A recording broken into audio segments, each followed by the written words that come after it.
Assalamualaikum warahmatullahi wabarakatuh.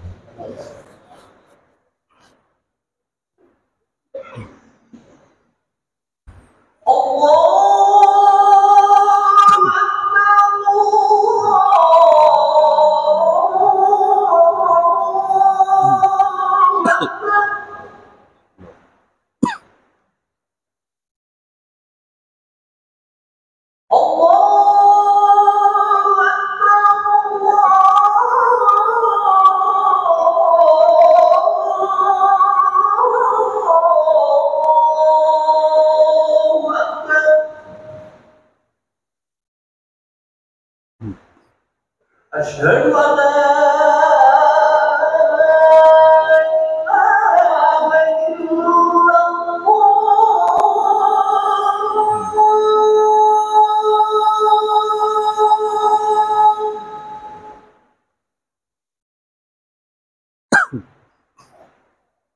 أشهد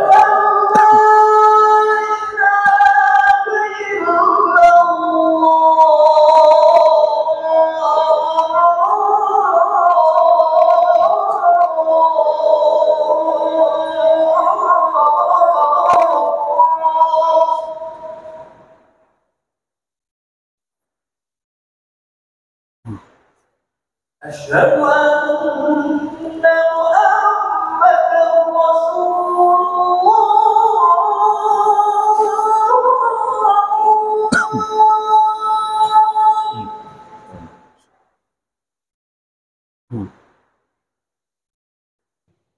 أشهد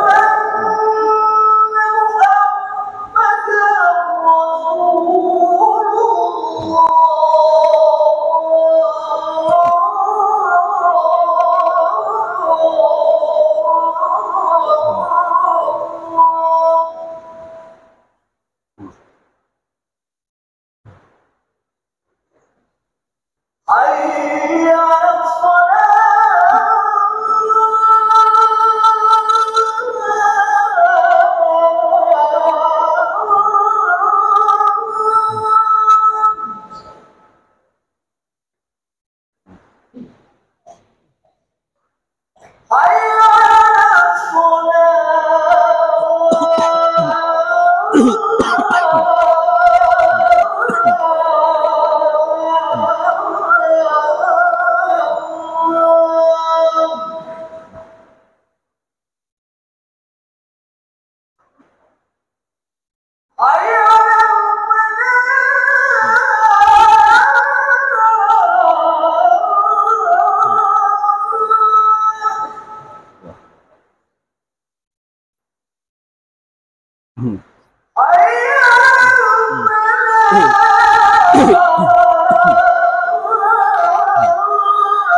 إن الحمد لله نحمده ونستعينه ونستغفره ونعوذ بالله من شرور أنفسنا ومن سيئات أعمالنا من يهده الله فلا مضل له ومن يضلله فلا هادي له أشهد أن لا إله إلا الله وحده لا شريك له وأشهد أن سيدنا محمدا عبده ورسوله المبعوث رحمة للعالمين لا نبي بعده. اللهم صل وسلم على سيدنا محمد وعلى آله وأصحابه أجمعين، أما بعد. فقد قال الله تعالى في القرآن الكريم وهو أصدق القائلين: أعوذ بالله من الشيطان الرجيم. بسم الله الرحمن الرحيم. يا أيها الذين آمنوا اتقوا الله حق تقاته ولا تموتن إلا وأنتم مسلمون.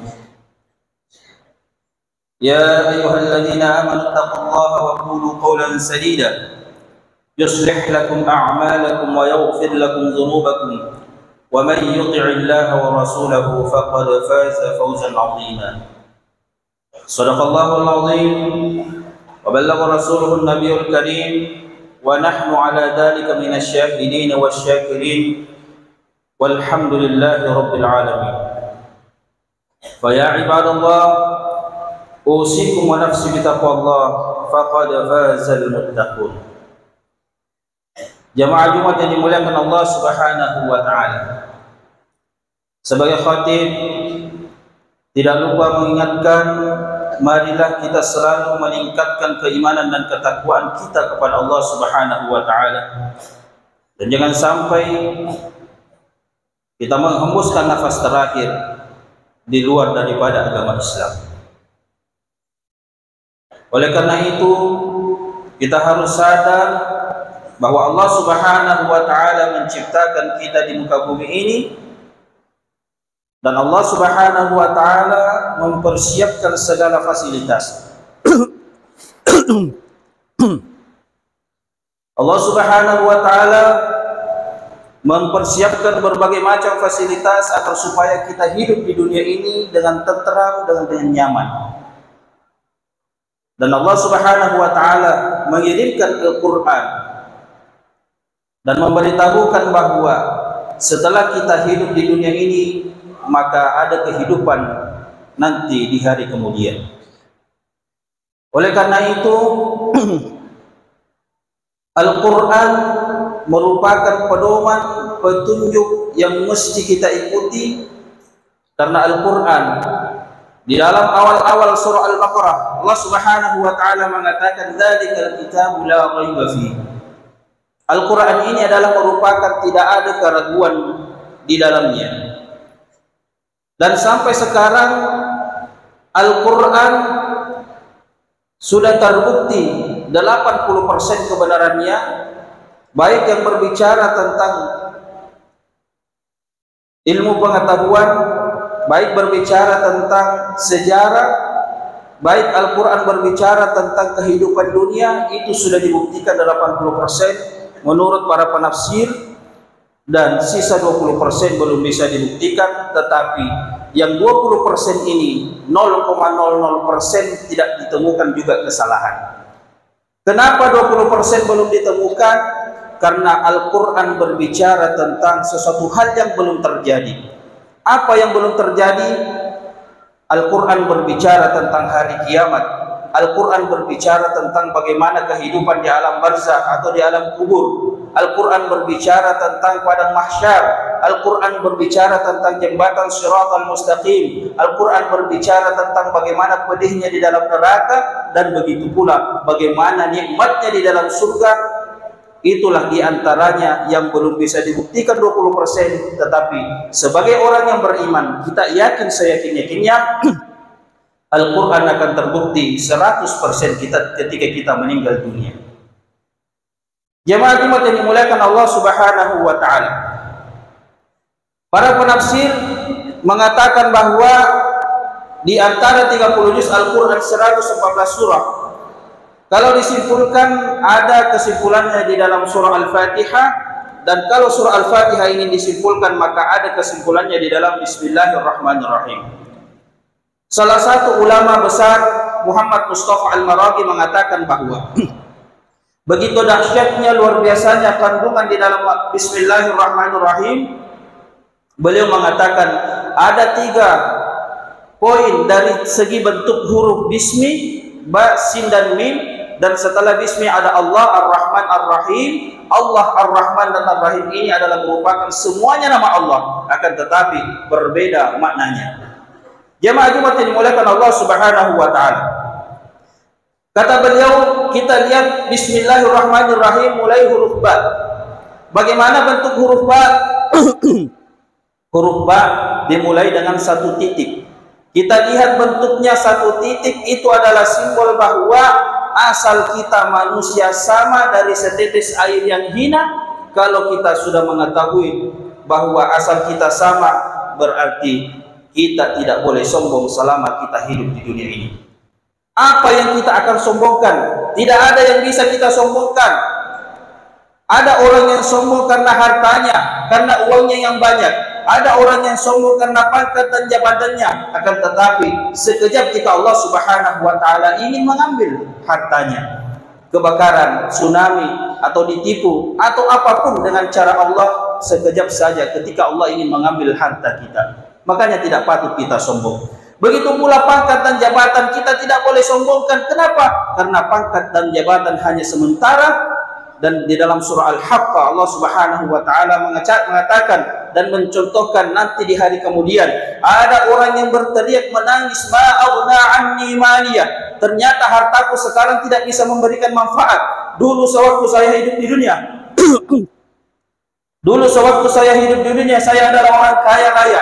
Dulu sewaktu saya hidup di dunia, uang saya banyak sekali, bisa beli segalanya. Ternyata hartaku sekarang tidak bisa memberikan manfaat. Baru dia menyesal ketika di akhirat. Halaka anni sultaniya, dia berteriak. Ada yang berteriak, ternyata pangkat dan jabatanku sekarang tidak bisa memberikan manfaat. Dulu sewaktu saya hidup di dunia, saya adalah kepala desa, saya adalah bupati, saya adalah wali kota, saya adalah gubernur, saya adalah presiden. Ternyata pangkat dan jabatanku tidak bisa memberikan manfaat sekarang. Baru dia menyesal dan berteriak. Jemaah Jumat yang dimuliakan Allah Subhanahu wa taala. Oleh karena itu, simbol dari huruf ba ini adalah kita tidak boleh sombong selama kita hidup di dunia. Kenapa? Iblis saja jelas-jelas berasal dari surga, dikeluarkan dari surga karena sombong, tidak mau sujud kepada Adam. Bagaimana dengan kita manusia? Belum tentu tempat kita surga. Kalau sombong, jangan mimpi ingin masuk surga. Setelah huruf ba ada huruf sin. Kata beliau, bagaimana bentuk huruf sin? Coba lihat bentuk huruf sin, naik turun, naik turun. Apa maknanya? Maknanya adalah ketika kita lahir di dunia ini, maka kita akan mengalami kehidupan naik turun, naik turun. Roda berputar. Hari ini mungkin kita kaya, besok kita miskin. Hari ini kita senyum, besok kita menangis. Hari ini kita bahagia, besok kita sengsara. Begitulah kehidupan di dunia. Makanya apabila Allah Subhanahu wa taala memberikan kita ujian, jangan stres. Apabila Allah Subhanahu wa taala memberikan kita kenikmatan yang banyak, jangan sombong. Orang beriman apabila diberikan kenikmatan harta yang banyak, dia bersyukur. Bagaimana cara bersyukur? Dia rajin bersedekah, dia rajin membantu orang, dia rajin membantu orang-orang yang membutuhkan. Tetapi apabila dia diberikan ujian dan cobaan, bagaimana cara menghadapi? Dia bersabar. Jadi orang yang beriman, apapun keadaannya, baik di atas atau di bawah, dia tetap dekat dengan Allah Subhanahu wa taala. Tetapi orang yang tidak beriman, apabila diberikan harta yang banyak, dia sombong, dia congkak, dia pelit, dia kikir. Tetapi apabila dia diberikan musibah, dia seakan-akan menyalahkan Allah Subhanahu wa taala. Inilah huruf sin naik turun, menandakan bahwa kita hidup di dunia pasti ada masalah. Tidak ada orang yang bisa lepas dari masalah. Orang miskin, orang kaya, orang berpangkat, semuanya punya masalah. Cuma masalahnya berbeda-beda. Setelah huruf sin, bismi, ada huruf mim. Bagaimana bentuk huruf mim? Mim ini bentuknya bulat. Kenapa bulat? Ternyata mim ini adalah maut atau mati. Kenapa bulat? Ternyata maknanya adalah tidak ada orang yang bisa lepas dari kematian. Kata Allah Subhanahu wa taala, kullu nafsin dha'iqatul maut. Semua yang bernyawa pasti mati. Kita semua di dalam masjid ini, semuanya kita akan mati. Di ayat yang lain Allah Subhanahu wa taala mengatakan, aina ma takunu yudrikumul maut walau kuntum fi burujin musyayyada. Dimanapun engkau berada, dimanapun engkau lari, dimanapun engkau ingin bersembunyi, kematian akan datang kepadamu. Walaupun engkau bersembunyi di belakang tembok yang kuat, yang kokoh, yang tebal, pasti kematian akan datang. Yang jelas kita tidak boleh takut mati, tidak boleh menghindari mati, seakan-akan tidak mau mati.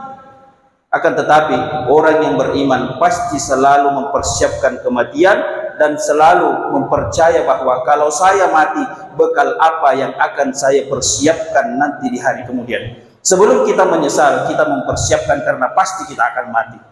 Jemaah Jumat yang dimuliakan Allah Subhanahu wa taala, bismi. Setelah bismi ada nama Allah Subhanahu wa taala, bismillah. Orang kalau mati bertemu dengan Allah Subhanahu wa taala, Allah yang mana? Allah yang maha besar. Allah yang menciptakan kita. Allah yang maha agung. Allah yang menciptakan bumi ini. Allah yang menciptakan laut serta isinya, ikan-ikan dan seterusnya, bintang, planet, matahari dan seterusnya. Allah lah yang menciptakan semua, dan kepada Allah Subhanahu wa taala kita akan kembali lagi nanti, akan mempertanggungjawabkan terhadap apa yang pernah kita perbuat di muka bumi ini. Bismillahirrahmanirrahim. Setelah Allah ada nama Ar-Rahman. Apa itu Ar-Rahman? Ar-Rahman adalah Maha Pengasih. Begitu pengasihnya Allah. Allah tidak memilah dan memilih siapa yang tidak sholat, siapa yang jauh dari Allah. Allah tidak berikan rezeki, tidak.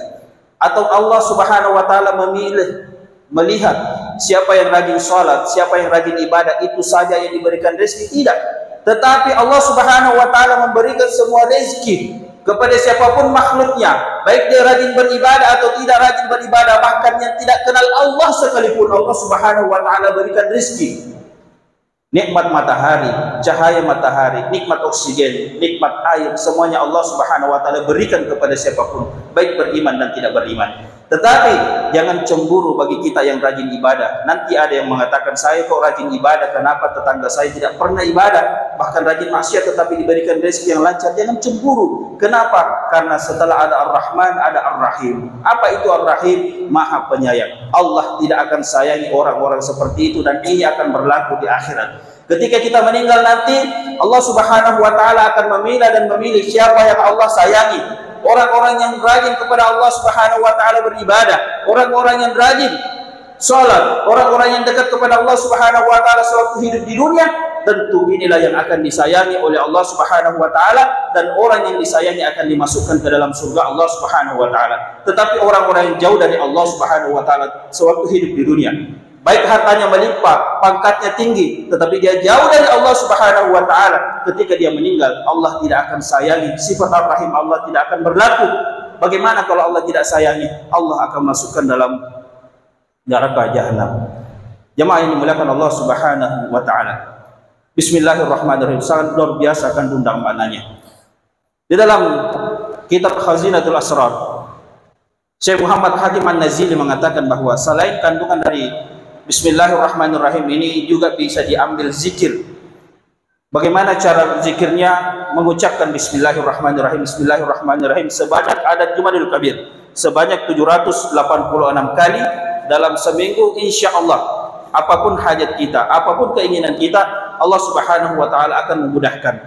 Jalbil khairin, kata beliau, Allah Subhanahu wa taala akan lancarkan apapun bisnisnya. Kalau dia pengusaha, kalau dia kontraktor, Allah Subhanahu wa taala akan lancarkan tendernya, diterima bekerja apabila dia melamar pekerjaan dan seterusnya, dan Allah Subhanahu wa taala akan menjauhkan dari bara bahaya.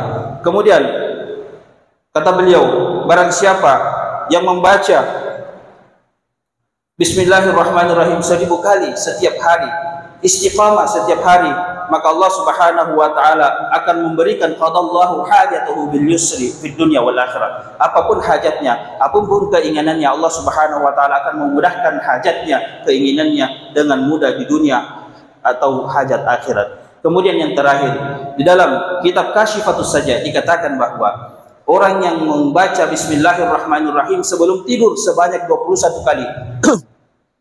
Orang yang membaca Bismillahirrahmanirrahim, Bismillahirrahmanirrahim sampai 21 kali sebelum tidur, maka Allah Subhanahu wa taala akan memberikan 3 keutamaan. Yang pertama, Allah Subhanahu wa taala akan menjauhkan dari sihir atau guna-guna. Yang kedua, Allah Subhanahu wa taala akan menjaga hartanya. Kemudian yang ketiga, Allah Subhanahu wa taala akan menjauhkan dari mati mendadak atau keburukan-keburukan yang lain, atau apabila ada orang yang ingin berbuat jahat kepada dia, membaca 21 kali sebelum tidur. Hadirin yang dimuliakan Allah Subhanahu wa taala, mudah-mudahan ada manfaatnya. Barakallahu li wa lakum fil Qur'anil Karim wa nafa'ni wa iyyakum bima fihi minal ayati wa dzikril hakim. Wa taqabbal minni wa minkum tilawatahu innahu huwas samiul alim.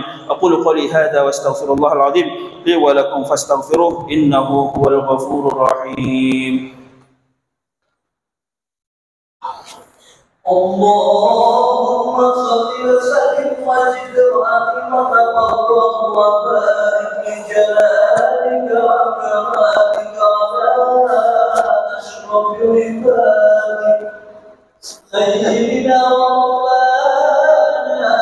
محمد وعن كل صحابة رسول الله أجمعين.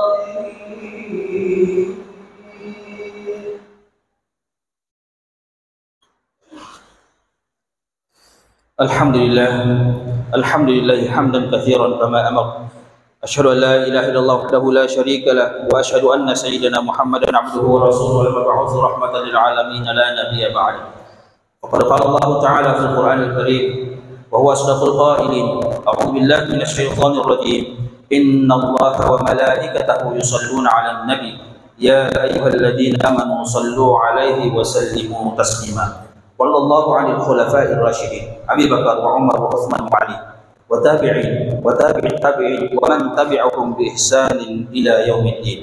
اللهم صل على سيدنا محمد وعلى آل سيدنا محمد كما صليت على سيدنا إبراهيم وعلى آل سيدنا إبراهيم، وبارك على سيدنا محمد وعلى آل سيدنا محمد كما باركت على سيدنا إبراهيم وعلى آل سيدنا إبراهيم إنك حميد مجيد.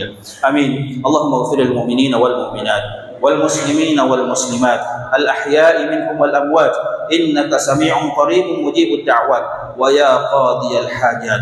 اللهم طول عمرنا وصحح جسادنا ونور قلوبنا وثبت إيماننا وأحسن أعمالنا ووسع أرزاقنا وإلى الخير قربنا وعن الشر أبعدنا وقض حوائجنا في الدين والدنيا والآخرة إنك على كل شيء قدير. اللهم بحق الفاتحة وسر الفاتحة يا فارج الهم ويا كاشف الغم يا من لعباده يغفر ويرحم ويا دافع البلاء يا الله ويا دافع البلاء يا رحمن ويا دافع البلاء يا رحيم، ادفع عنا الغلا والبلاء والوباء والفحشاء والمنكر والسيوف المختلفة والشدائد والمحن ما ظهر منها وما بطن عن بلدنا هذا إندونيسيا خاصة وخصوصا سماريندا ومن بلدان المسلمين عامة إنك على كل شيء قدير. ربنا آتنا في الدنيا حسنة وفي الآخرة حسنة وقنا عذاب النار وقنا عذاب النار وقنا عذاب النار. عباد الله، إن الله يأمر بالعدل والإحسان وإيتاء ذي القربى وينهى عن الفحشاء والمنكر والبغي يعظكم لعلكم تذكرون. واذكروا الله العظيم يذكركم واسألوه من فضله يعطيكم ولذكر الله أكبر والله يعلم ما تصنعون.